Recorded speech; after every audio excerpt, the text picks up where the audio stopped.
Hey guys, I see a lot of photos of beginner climbers rad systems. In most of them, for their foot loop, they're using just a simple piece of webbing. And I want to show you guys how to make a cheap adjustable foot loop, because I'm pretty sure that if you're not using an adjustable foot loop, you don't realize how much it helps with your climbing. For one thing, having an adjustable foot loop allows you to really dial in your climbing system to fit your height and your arm length and just how you like to climb. But the reason why I like to use an adjustable foot loop is it allows me to dial in my system while I'm climbing. As an example, if I want to climb fast and I don't have a backpack on, I like to bring my foot loop up really high because it allows me to high step. So if I want to get to the top really quickly for some reason, that's how I do it.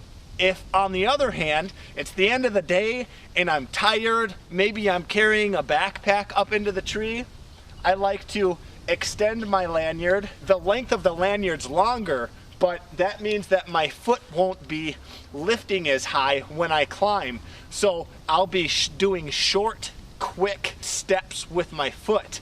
And it's a lot slower, but it requires a lot less energy. Your foot loop does not have to be rated for climbing, because if your foot loop breaks, you're still connected to your line with your gree or whatever climbing system you use. Even my foot loop is just made from some cheap webbing tape that I bought at REI and a cam buckle that I got offline.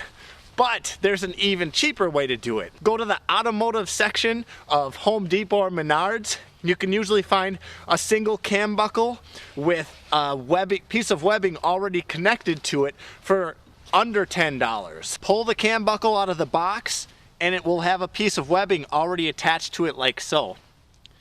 Just snip off a piece of webbing, tie. My hands are really cold, so I don't know if I'm going to be able to do this. Well, you tie an overhand knot. Everyone knows how to do an overhand knot, so that you have a loop on the end. So you have a cam buckle and your loop. Then take the remaining piece of webbing that you have and pull a big bite of webbing and do it again. Tie an overhand on a bite so that it leaves you looking like this. You got your webbing on this side and a big loop. And all I do is I just take a piece of duct tape and I wrap it around a couple times so that it keeps the loop open so that you can get your foot inside without having to reach down and open the webbing with your hands. I've been using this same duct tape for years and it's going strong. You guys can get creative with it. So that's a cheap way to make an adjustable foot loop. Again, if you guys are just using a piece of sewn webbing or some other non-adjustable foot loop, I recommend that this be the next upgrade that you do, because it costs you less than $10. It's easy to do, you can do it yourself, and it will make your rad system so much more efficient. And you can dial it into yourself. Yeah, I hope you guys learned something from this video. Goodbye, and be safe.